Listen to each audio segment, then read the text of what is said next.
Nakikiisa ang Philippine Ports Authority sa pagdiriwang ng National Women's Month sa pamamagitan ng isang makabuluhang women's fair na nagtatampok ng talento, kakayahan at kalusugan ng kababaihan. Sa unang araw ng Women's Fair, binuksan ng isang art gallery tampok ang mga obra ni Maria Melisa Sangoyo. Hindi rin nagpahuli ang mga empleyado ng PPA sa isang art session. Isang makulay na musical performance naman ang hinandog ng independent artist na si Faith Corvach.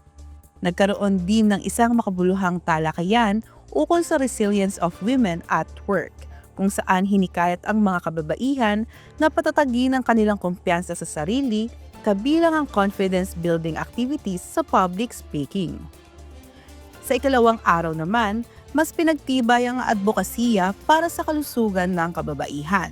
Ito ay sa pamamagitan ng breast cancer screening na inorganisa ng Gift to Life, isang organisasyong nagbibigay ng community-based seminars, screening at medical missions. Nagkaroon din ng seminar sa financial literacy basics at retirement planning mula sa GSIS upang ihanda ang mga kababaihan na mas matatag at ligtas na kinabukasan. Sa kabuuan, ang PPA Women's Fair ay hindi lamang pagdiriwang, kundi isang hakbang tungo sa pagpapalakas ng boses, kakayahan at kapakanan ng bawat kababaihan sa sektor ng pantalan.